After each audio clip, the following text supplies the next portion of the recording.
প্ৰিয় দৰ্শক, ইতিমধ্যে আপোনালোকে চাই আছিলে আমাৰ চেনেলৰ জৰিয়তে আপোনালোকে দেখা পাইছিলে মাজুলী আউনীআটী সত্ৰক লৈ এভাগী দিহানাম আমি প্ৰস্তুত কৰি আছিলোঁ স্বপ্নালী মহন্তৰ দ্বাৰা। কণ্ঠত আচলতে খুব এটা সুন্দৰ দিহানাম আহি আছে, ভক্তিমূলক গীত। গতিকে লৈ 13 নৱেম্বৰৰ দিনাখন তেখেতে মুকলি কৰিব, আপোনালোকৰ মাজলৈ আগবঢ়াই দিব ভক্তি নিজৰা ইউটিউব চেনেলৰ মাধ্যমেৰে। গতিকে লৈ আপোনালোকে সেই দিহানাম ভাগ সকলোৱে আদৰি ল'ব বুলি ভাবিছোঁ।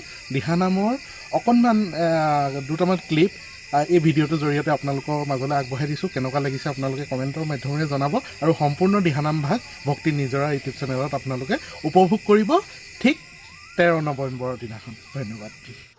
বান্ধৱ কৃষ্ণ কৃষ্ণ কৃষ্ণ